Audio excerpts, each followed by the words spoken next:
16টা দেখো কোন বাক্যটি সঠিক। তো ধাতু সক্রিয়তা শ্রেণী অনুসারে এটা করা যাবে, নবম শ্রেণী দশম শ্রেণী দুটোরই পারা উচিত। তো বাক্যগুলো পড়ে দেখবে। অপশন বিটাতে হাইড্রোজেন কি করেছে, hydrogen H2 plus Na plus 2H plus plus Na বিক্রিয়াটি সম্ভব নয়। এটি সত্য বাক্য যে হাইড্রোজেন সোডিয়াম প্লাসকে বিজারিত করতে পারবে না, কারণ হাইড্রোজেন সক্রিয়তার নিচেতে আছে এবং সক্রিয়তার শ্রেণীতে সোডিয়াম উপরে আছে। বাকি অপশানগুলো যে বাক্য লেখা আছে সেগুলো সঠিক নয়। সক্রিয়তা শ্রেণী অনুসারে ওপরের ধাতু সবসময় নিচের ধাতু ক্যাটায়নকে বিজারিত করে, কিন্তু নিচের ধাতু ওপরের ধাতুর ক্যাটায়নকে বিজারিত করতে পারবে না। 17 দাগের ধাতু সক্রিয়তা শ্রেণীর যে ক্রমটা দেওয়া আছে সেটা ধাতুগুলোকে পরপর মেলালে দেখবে অপশন ডিটা কারেক্ট হচ্ছে, ওপর থেকে নিচে অনুযায়ী সাজালে। 18 দাগেরটা বোর্ডে করছি।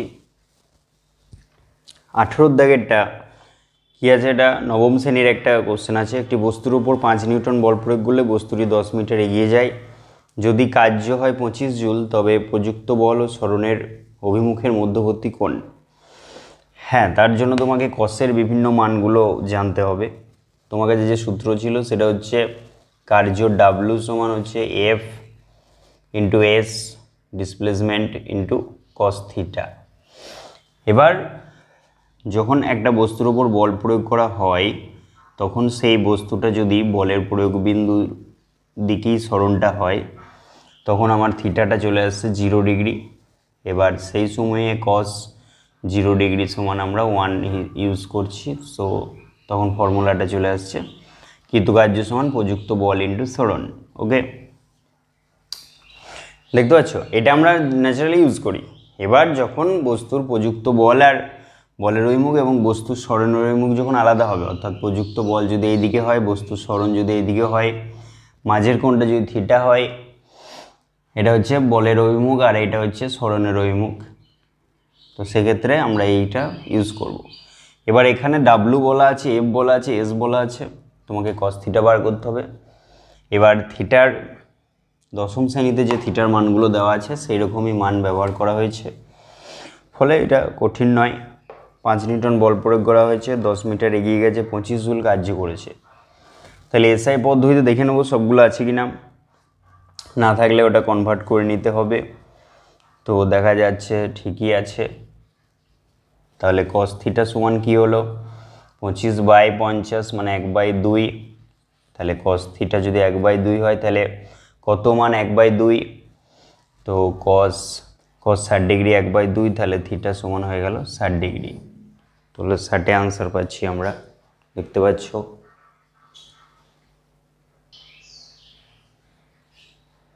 তারপরের কোশ্চেনটাতে চলে আসি। দেখো 19 দাগের কোন ধাতুটি যোজ্যতা 2 ও 3 দেখা যায়। তো নর্মালি যে ধাতুগুলোর সাধারণ যোজ্যতা আমরা পড়ে থাকি, এফির ক্ষেত্রে 2 ও 3 দেখা যাবে, কপারের 1 আর 2, মার্কারের 1 আর 2 হচ্ছে 2 ও 4। তো সেদিক দিয়ে আমরা অপশনে সহজ প্রশ্ন ছিল। কোন পরমাণুর প্রথম ও তৃতীয় কক্ষের মোট ইলেকট্রন সংখ্যা দ্বিতীয় কক্ষের ইলেকট্রন সংখ্যার সমান হবে। তাহলে কি বলা যায়, ফার্স্ট আর থার্ডের ইলেকট্রন সংখ্যা সেকেন্ডটার সাথে সমান হবে। তুমি যদি অপশানগুলো দেখো, সোডিয়াম 11, 2, 8, 1, তো লিখে রাখি তারপরে হিসাব করে দেখাচ্ছি। তো ম্যাগনেসিয়ামের 12, তাহলে আমরা কি পাচ্ছি 2, 8, 2, পটাশিয়ামের 19, 2, 8, 1, সালফারের 16, 2, 8, 6। এবার কোশ্চেনটা কি বলেছে, প্রথম ও তৃতীয় কক্ষের মোট ইলেকট্রন সংখ্যার সঙ্গে দ্বিতীয়টা মিলতে হবে। তাহলে 6 আর 2 8, এটা 8। দেখো প্রথম ও দ্বিতীয় কক্ষের তৃতীয় কক্ষের যোগ করো, দিয়ে মাঝেরটার সঙ্গে মিলছে কিনা দেখো, তো কোনোটাই মিলছে না। তাহলে এটা হলো না, এটা হলো না, এটা হলো না, এটা কারেক্ট। প্রথম কক্ষে 2টো, তৃতীয় কক্ষে আছে 6টা, তাহলে যোগ করলাম 8 হলো, তাহলে দ্বিতীয় কক্ষের সঙ্গে মিলে যাচ্ছে। এগুলো বুঝতে হবে, এগুলো যদি পারো তাহলে খুব ভালো কথা, যদি না পারো তাহলে কিন্তু খুব মুশকিল, কারণ ভবিষ্যতে তোমাকে যা যা জিনিস করতে হবে সায়েন্স নিয়ে পড়তে গেলে এই লেভেলে এগুলো রপ্ত থাকাটা খুবই জরুরি। তারপরেও তোমাকে আরও কঠিন কঠিন প্রবলেম সলভ করতে হবে। যেহেতু সবাই আমরা চেষ্টা করছি, বাবা মাও পয়সা খরচ করছেন, তাহলে সেই জায়গাটা একটু মনোযোগটা বাড়াতে হবে, মনোযোগটা বাড়ালেই দেখবে আস্তে আস্তে সবই পারবে।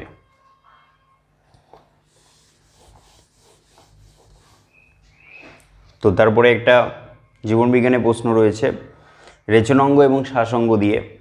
তো চিংড়ি রেচনাঙ্গ সবুজ গ্রন্থি, কেঁচোর রেচনাঙ্গ নেফ্রিডিয়া, মাকড়সার শ্বাসঙ্গ বৈফুল্কা মানে হচ্ছে বুকলাং, চিংড়ির শ্বাসঙ্গ মাকড়সার শ্বাসঙ্গ বৈফুসফুস, চিংড়ির শ্বাসঙ্গ বৈফুল্কা।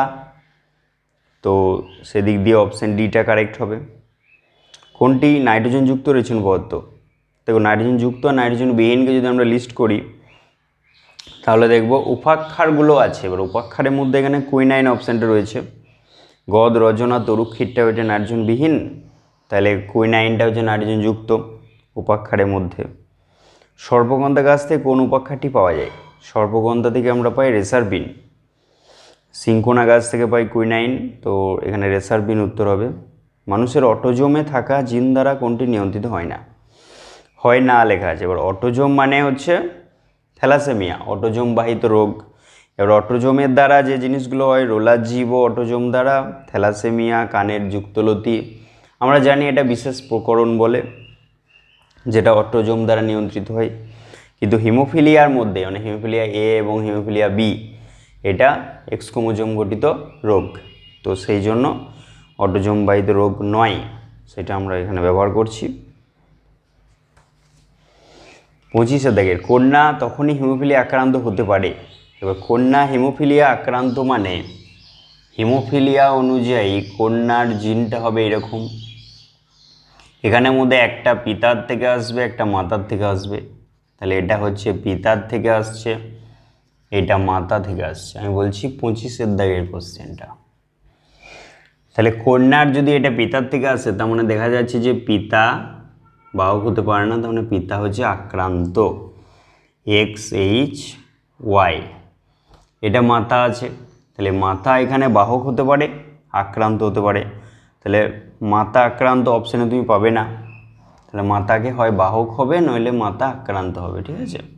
এটা হতে পারে, না হলে এটা হতে পারে। কী লেখা আছে? কন্যা তখনই হিমোফিলিয়া হবে, তাহলে দুটো শর্ত পেলাম, পরিষ্কার কথা, বাবা আক্রান্ত মাতা বাহক। এই অপশান আছে ডিতে, বাবা আক্রান্ত মাতাও আক্রান্ত, দুজনাই আক্রান্ত এরকম কোনো অপশান নেই, তাহলে বুঝা গেল অপশান ডিটা হবে। 26 কি বলছে? পিতা ও মাতা উভয়ই থ্যালাসেমিয়া বাহক হলে ওই দম্পতি যে সন্তান জন্ম দেবে তার থ্যালাসেমিয়া আক্রান্ত সম্ভাবনা। এবার থ্যালাসেমিয়ার ক্ষেত্রে যেহেতু এক্স ক্রোমোজোম গঠিত রোগ নয়, তাই আমরা কিছু সিম্বল ব্যবহার করতে পারি। সেটা যদি এইভাবে ব্যবহার করি যে পিতা বাহক মাতা বাহক, এই সিম্বলটা ব্যবহার করছি, এটা হচ্ছে স্বাভাবিকের জিন, এটা হচ্ছে আক্রান্ত জিন, তাহলে এটা বাহক হয়ে গেল পিতা মাতা। দেখো এটা মোটর গাছে হয় ঠিকই, কিন্তু ওই সিম্বলটা আমরা এখানে ইউজ করছি সুবিধার জন্য, এবং দেখা গেছে মিলেও গেছে। তো সেক্ষেত্রে যে চেকার বোর্ডটা আমরা পাবো, সেই চেকার বোর্ডটা যদি আমরা ঝট করে নিই তাহলে আমাদের কাছে কি পড়ে থাকছে দেখো, টি টি টি টি টি টি টি ডি। তাহলে এটা সম্পূর্ণ স্বাভাবিক, এটা বাহক, এটা আক্রান্ত, তাহলে আক্রান্ত চারটের মধ্যে একটা মানে 25%। তাহলে এখানে আক্রান্ত পিতা ও মাতা থ্যালাসেমিয়া বাহক মানে আক্রান্ত পেয়ে গেলাম আমি 25%। তারপর 27 দাগেরটা জরায়ুজ অঙ্কুরোদ্গম দেখা যায় কোন উদ্ভিদে? তো জরায়ুজ অঙ্কুরোদ্গম অ্যাকচুয়ালি ম্যানগ্রোভ জাতীয় উদ্ভিদ, যেগুলো তোমার সুন্দরী গড়ান, তো সেটা হচ্ছে লবণাম্ব উদ্ভিদ। কারণ জাঙ্গল উদ্ভিদ মানে হচ্ছে ক্যাকটাস, সাধারণ উদ্ভিদ জলজ উদ্ভিদ হবে না, লবণাম্ব উদ্ভিদ উত্তর হবে। 28 আবার ফিজিক্সের কোশ্চেন রয়েছে, এটি তামাত্তারের দৈর্ঘ্য পূর্বে দ্বিগুণ ও প্রস্থচ্ছেদ অর্ধেক করা হলো, তামাত্তারের রোধাঙ্কের কিরূপ পরিবর্তন হবে? তাহলে 28টা দেখো, রোধাঙ্কের পরিবর্তন বলেছে, রোধ সমান রোধাঙ্ক ইন্টু দৈর্ঘ্য বাই প্রস্থচ্ছেদের ক্ষেত্রফল, রোধাঙ্ক সমান রোধ ইন্টু প্রস্থচ্ছেদের ক্ষেত্রফল বাই দৈর্ঘ্য। এখন কথা হচ্ছে ওই একই তারকে যদি আমি দৈর্ঘ্য বা প্রস্থচ্ছেদে দুটো চেঞ্জ করি তাহলে রোধাঙ্কের পরিবর্তন হবে কি? তো এই রোধাঙ্ক এমন একটা রাশি যেটা একক দৈর্ঘ্য এবং একক প্রস্থচ্ছেদের ক্ষেত্রফলে কোনো পরিবাহীর মধ্যে যে রোধ সেটাকে নির্ণয় করতে সাহায্য করে। তাহলে একটি পরিবাহী তারকে যদি আমি কেটে অর্ধেক করি তাহলে তার দৈর্ঘ্য অর্ধেক হলো, কিন্তু উপাদান ও উষ্ণতা একই থাকবে। রোধাঙ্ক উপাদান এবং উষ্ণতার উপর নির্ভর করে, দৈর্ঘ্য বা প্রস্থচ্ছেদের ক্ষেত্রফলের উপর নয়। কেন নয়? কারণ সমীকরণ অনুযায়ী যদি বলতে হয় তাহলে L সমান 1 A সমান 1 হলে রো সমান R হবে। তাহলে রোধের সাথে রোধাঙ্ক তখনই সমান হবে একক দৈর্ঘ্য একক প্রস্থচ্ছেদ। তার মানে দৈর্ঘ্য যাই থাকুক আমাকে কিন্তু একক দৈর্ঘ্যেই মেজারমেন্টটা করতে হবে। সেই জন্য লোহার রোধাঙ্ক অর্থাৎ লোহাটা উপাদান ফিক্সড হয়ে গেল, এবার উষ্ণতাটা ফিক্সড করতে হবে যে 20 ডিগ্রি সি উষ্ণতায় লোহার রোধাঙ্ক এত। তার মানে লোহাটা কত বড় সেটা কিন্তু ওখানে মেনশন করা নেই, ছোট না বড়, অর্থাৎ ছোট না বড় যাই হোক রোধাঙ্ক একই থাকবে। তাহলে এর উত্তর হলো কোনো পরিবর্তন হবে না। রোধ যদি হতো তাহলে অবশ্যই পরিবর্তন হতো, কিন্তু রোধাঙ্কের কোনো পরিবর্তন হবে না। রোধ হলে কী হতো, পূর্বের দ্বিগুণ দৈর্ঘ্যটা দ্বিগুণ করেছি মানে একটা 2 ফ্যাক্টর আসছে, এবং প্রস্থচ্ছেদটা অর্ধেক করেছি মানে নিচে তো অর্ধেক একটা ফ্যাক্টর আসছে, তার মানে 4 গুণ হতো। তাহলে রোধটা 4 গুণ হতো, সেইটা ভেবে অনেকে ভুল করেছে। রোধাঙ্ক কোনো পরিবর্তন হবে না। তারপর কি আছে 29এরটা, উষ্ণতা বৃদ্ধিতে রোধাঙ্ক বৃদ্ধি পায় যে পথে। উষ্ণতার সাথে রোধাঙ্ক বাড়ছে, এবার উষ্ণতা বাড়লে রোধাঙ্ক বাড়ে এমন হচ্ছে সাধারণ যে পরিবাহীগুলো সেগুলো। কারণ যারা অর্ধপরিবাহী তাদের কিন্তু উষ্ণতা বাড়লে রোধাঙ্ক হ্রাস পায়। তাহলে অপশানটা দেখো কেমনভাবে সাজানো আছে, সিলিকন, তামা, জার্মেনিয়াম, আর ডিতে লেখা আছে এ ও সি উভয়ই। তাহলে যাদের মাথায় অর্ধপরিবাহীটাই স্ট্রাইক করবে তারা আবার এ ও সি উভয়ই করে দিয়েছে, কিন্তু সেটা হবে না, উত্তর হবে তামা। তারপর 30-এর দাগেরটা ভালো প্রশ্ন রয়েছে। 30-এর দাগের কোশ্চেনটা দেখো, তোমরা একবার সময় নিয়ে এগুলো দেখবে, বুঝতে পারছো তো? এগুলো একটু দেখবে, কাজে লাগবে। ওভারঅল নিজেকে তৈরি করা বা চেঞ্জ করার জন্য যে অবস্থায় আছো সেখান থেকে পরিবর্তন করার জন্যই এই ব্যবস্থা। যারা অলরেডি পারছো তাদের কথা ছাড়ো, যারা মিডিয়াম তারা আস্তে আস্তে এগুলোকে চর্চা করো, চর্চা করলেই দেখবে হয়ে যাবে। 5 ওহমের 2টি রোধ শ্রেণীতে যুক্ত করেছি, তাহলে 5 ওহমের 2টি রোধ শ্রেণীতে যুক্ত করলে আমার রোধ কত হবে, তুল্য রোধ 10 ওহম হবে। যতটা পেলাম তত রোধ পেতে 100 ওহমের কয়টি রোধ সমান্তরালে যুক্ত করতে হবে। তাহলে 100 ওহমের কয়টি রোধ সমান্তরালে যুক্ত করলে আমার আনসারটা হবে 10 ওহম। তো আমি ধরলাম n সংখ্যক রোধ আমাকে যুক্ত করতে হবে। তাহলে n সংখ্যক রোধ যুক্ত করলে সমান্তরালে তুল্য রোধ কী হবে আমার, 100 ওহমে যেহেতু করছি তাহলে 1/100 প্লাস 1/100 প্লাস 1/100 প্লাস n পর্যন্ত। এই জিনিসটাকেই আমরা কি বলি n/100। তাহলে আরটা হচ্ছে এটা 1/, ছিল অবশ্যই rp, 1/rp, তো 1/rp সমান হচ্ছে এটা। তাহলে সেখানে rp ইকুয়ালস টু আমি উল্টে দেবো 100/n। তো এই যে সমান্তরালে তুল্য রোধটা পেলাম আমি 100/n। তাহলে শর্তে আমি এখানে লিখে দিচ্ছি 100/n ইকুয়ালস টু তোমার কত আনসার আসতে বলেছে 10। সো n ইকুয়ালস টু তোমার কি আনসার হবে 100/10 সমান 10টি। 10টি মানে কোন অপশানটা কারেক্ট হলো, অপশান সি। বুঝতে পেরেছো? এটা খুবই সুন্দর একটা প্রবলেম, অর্থাৎ যারা বিষয়টা ভালোভাবে বুঝতে পারবে তাদের জন্য, এবং যারা আগে পারোনি তার খাতায় লেখো, লিখে এটা বোঝার চেষ্টা করো। তারপরে দেখো 31-এ একটি প্রবলেম রয়েছে। 31-এর প্রবলেমটা হচ্ছে কোন সম্পর্কটি সঠিক।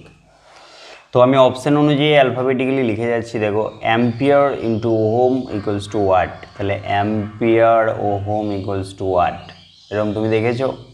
দেখো নি। Watt into ohm equals to voltage square, ওয়াটের চিহ্ন হচ্ছে পি, দেখো ওয়াটের চিহ্ন ডাব্লু কিন্তু আমি রাশিটাকে নিয়ে আসছি। তড়িৎ ক্ষমতা ইন্টু ওহম মানে রোধ সমান ভোল্টেজ স্কোয়ার মানে বিভব প্রভেদ। তাহলে এটা কি হচ্ছে P equals to V square by R, তার মানে এটা কারেক্ট, আগেরটা রং, এটা কারেক্ট। সেটা কি আছে joule equals to coulomb into second. তো জুল মানে কার্য, কার্য মানে W equals to coulomb, coulomb মানে কিউ ইন্টু সেকেন্ড। জুল সমান কুলম ইন্টু ভোল্ট হয়, কুলম ইন্টু সেকেন্ড হবে না। তো নেক্সট অ্যাম্পিয়ার স্কোয়ার মানে I square R equals to W বলছে, ডাব্লু হবে না, ডাব্লু কার্য, তো কার্য হবে না, এটা ক্ষমতা হলো না, তাহলে option B is the right answer. অর্থাৎ দশম শ্রেণীর চলতরিৎ চ্যাপ্টারতে সূত্রগুলো যদি আমরা দেখি, সেই সূত্রগুলো থেকেই দেওয়া হয়েছে কোনটা সত্য কোনটা মিথ্যা বোঝানোর জন্য।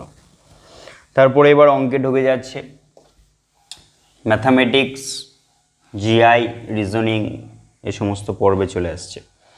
32 পরপর কোন সংখ্যাদ্বয়ের বর্গের সমষ্টি 145, পরপর সংখ্যা তারপর বর্গের সমষ্টি, তাহলে x square plus x plus one তার হোল স্কোয়ার ইকুয়ালস টু 45। 31 বলছি আমি, এই দ্বিঘাত সমীকরণটি সমাধান করে তুমি এক্সের দুটো উত্তর পাবে। আমি সমাধানটা আর করছি না, এক্সের দুটো উত্তর পাবে, তোমরা দেখে নেবে। এটাকে করবে 2x স্কোয়ার আসবে, তারপরে এটাকে এদিকে নিয়ে আসবে, তারপরে মিডল টার্ম ফ্যাক্টর করবে, করার পরে 8 এবং 9 আসবে। 33টা কি বলছে দেখো, 30 এটা 32 ছিল, 33 কি বলছে দেখো, 2a equals to 3b equals to 4c হলে h2b/c কত। তো ডাইরেক্ট যদি বলো h2b/c বার করতে, তাহলে কী হবে বলো তো, এদের সহগগুলোর অনুন্নকের অনুপাত 1/2 1/3 1/4, তো এটা হয়ে যাবে। এবার তুমি কে ধরে করতে পারো, কে ধরে হবে 2 3 আর 4-এর লসাগু নিয়ে নিলে, তাহলে 4-এর ফ্যাক্টরি 12 আসছে, সবারই ফ্যাক্টরি 12 আসছে, তো 12 দিয়ে গুণ করলে 6:4:3, এবার 6:4:3 অপশন এতেই আছে, 33 হয়ে গেছে। এবার আসি 34-এর দাগেরটা। তো দেখো 34-এর দাগেরটা লেখা হয়ে গেছে, এটা আমি কষে দিচ্ছি। এই সেই কোশ্চেন যেটাতে অপশানে একটু ভুল হয়েছিল, সবাইকে 1 নম্বর দেওয়া হয়েছে। তো অঙ্কটা বুঝে নাও, অঙ্কটা খুবই সুন্দর ছিল, অনেকে পেরেছে, আমরা লক্ষ্য রেখেছিলাম যে অনেকেই যে আনসারটা হওয়া উচিত সেটা এনেছে। তো তাদের ক্ষেত্রে একটু অসুবিধা হয়ে গেল যদি কম্পিটিশানের সেন্সে ভাবি। তো দেখো অঙ্কটা কীভাবে হচ্ছে, তো আমি কষছি দেবো, প্রথমে ভেঙে দিলাম এটাকে, এক্স দিয়ে এটাকে ব্যাকেটে তুলে দিলাম, ব্যাকেটে তুলে দেওয়ার পর এই দুটোর মধ্যে কমন চলে আসবে। কমন পার্ট হচ্ছে এক্স মাইনাস বি, এখানেও একটা এক্স মাইনাস বি পাবো। তো চলো এটা কমন নিচ্ছি, এ এক্স কমন নিলাম, তাহলে x minus b minus c common নিলাম, তাহলে x minus b equals to 0। যেভাবে একটা দ্বিঘাত সমীকরণ সমাধান করে আমরা সেইভাবেই এগোচ্ছি, a x minus c equals to 0। তো এখানে যদি একটু স্টেপ জাম্প করছি, সেটা হচ্ছে এক্স ইকুয়ালস টু বি পাবো, আর এখানে x equals to c by a পাবো। এবার কোশ্চেনে লক্ষ্য রাখো কী বলেছে, প্রথম বীজ সুদের হার, দ্বিতীয় বীজ সময়। দেখো প্রথম দ্বিতীয় সমস্যা করবে না, তো দুটোর মধ্যে যে কোনো একটা সুদের হার, যে কোনো একটাকে সময় আমরা ধরছি। ধরার পর সরল সুদ কষার যে সুদটা বলে দিয়েছে, তো সেই সরল সুদ কষার যে সূত্র সেটা হচ্ছে আই ইকুয়ালস টু PTR/100। এখানে যেটা সুদের পরিমাণ সেটা হচ্ছে C/10 ইকুয়ালস টু আসলটা বের করতে বলেছে, টি মানে আমি বিটাই বসাচ্ছি, আর মানে আমি এটা বসাচ্ছি। দেখো যেহেতু গুণ আছে তাই প্রথম দ্বিতীয় কোনটা কি বোঝাচ্ছে সমস্যা করবে না। 100, এবার এখান থেকে রেজাল্টটা কীভাবে বের করব, সিসি কেটে গেল, এ নিচে চলে এলো, 10 আর 100 কেটে গেল। এবার তোমরা কেটে কেটে করবে যে পি ইকুয়ালস টু তুমি কী পাচ্ছ, পি ইকুয়ালস টু তুমি পাবে 100, এটা নিচে চলে এসছে, 100A বাই বি, এটা 10টা যেহেতু রয়েছে তাহলে বি ইন্টু 10 করে দিই, তাহলে ফাইনালি 10A/b। এই যে 10A/b আনসারটা আসছে, এটাই অরিজিনাল আনসার, এটি হচ্ছে মূলধনের পরিমাণটা বোঝানো হচ্ছে। তো দেখতে পাচ্ছ মূলধনের পরিমাণটা বোঝানো হচ্ছে 10A/b। তো পজ করে অঙ্কটা খাতায় করো, তাহলে দেখবে ভালো লাগবে।